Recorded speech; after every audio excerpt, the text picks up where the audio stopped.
Então, dando continuidade ao assunto dessa semana, a reflexão da luz, nós vamos responder aí 3 questões do conteúdo. A primeira questão diz o seguinte: o ângulo entre o raio de luz que incide em uma superfície e o raio de luz refletido por ela é igual a 80 graus.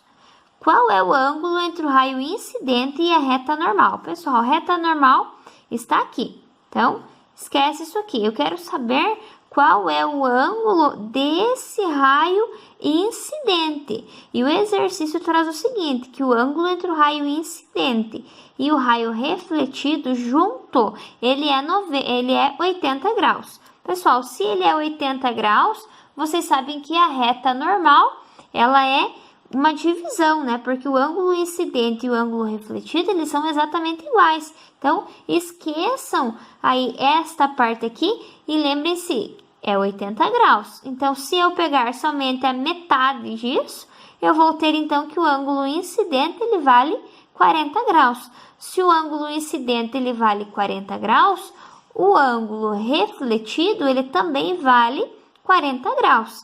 A segunda questão é a seguinte: qual é o ângulo entre o raio refletido e a superfície? Então, eu quero saber este ângulo aqui, entre o raio refletido e a superfície. Lembrem-se que este ângulo inteiro, ele vale 90 graus. Se eu já tenho 40, então esse meu ângulo agora, entre o raio refletido e a superfície, ele vale 50 graus. A questão 2, gente, ela é um pouquinho mais complexa. Eu não vou sacanear aí com vocês e colocar essa aí já na atividade somatória. Não se preocupem com isso, mas eu preciso mostrar para vocês como que faz. Então, esta questão aqui, ele está pedindo para determinar a altura, gente. Determine a altura indicada na figura abaixo. Vocês têm um raio, é como se aqui fosse um poste com foco. Esse raio de luz, ele incide nesta superfície e ele é refletido para cá. Ele traz aí os valores dos ângulos, mas eu só preciso saber este ângulo aqui.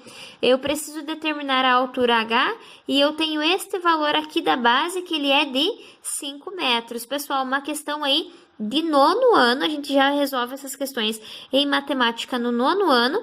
Quando nós temos um triângulo retângulo com 2 lados, a gente aplica o teorema de Pitágoras.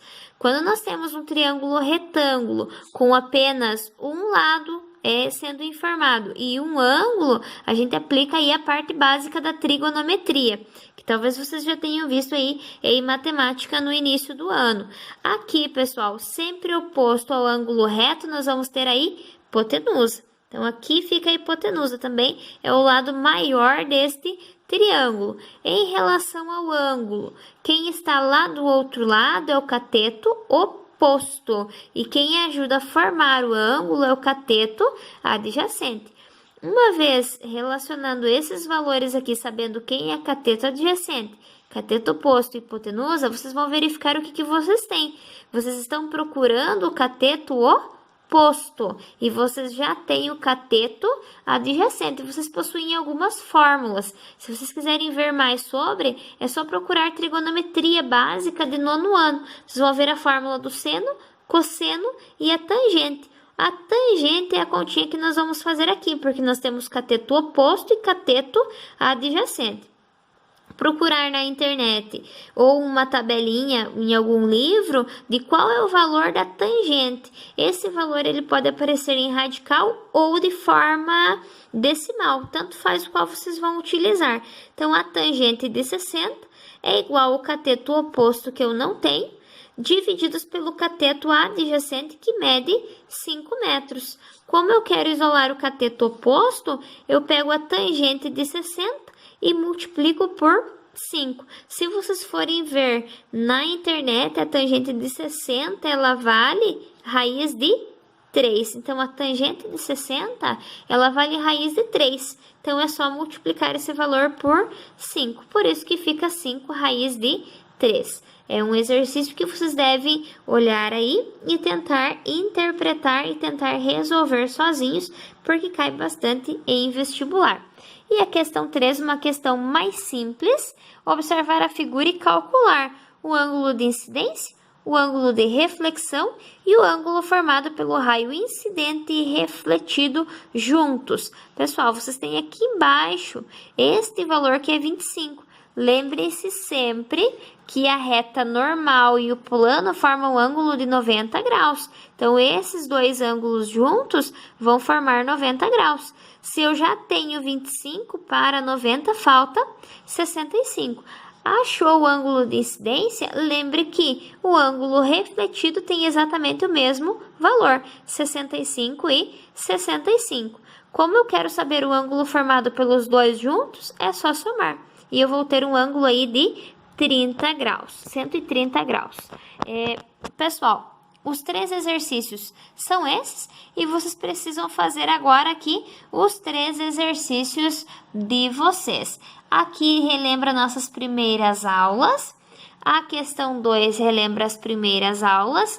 Lembrem-se sempre que um objeto, se ele é vermelho, é porque ele reflete a luz vermelha, né?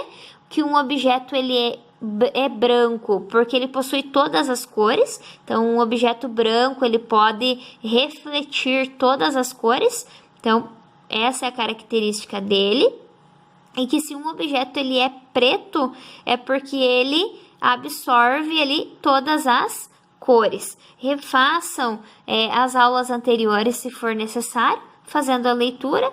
E a questão 3 é voltada a esse assunto de hoje. Eu vou deixar a questão 3 lá no formulário online para vocês estarem respondendo. E juntamente no formulário, mais uma questão aí de cálculo relacionado com o conteúdo de vocês. Eu espero que eu tenha ajudado. Tenham todos aí uma ótima semana.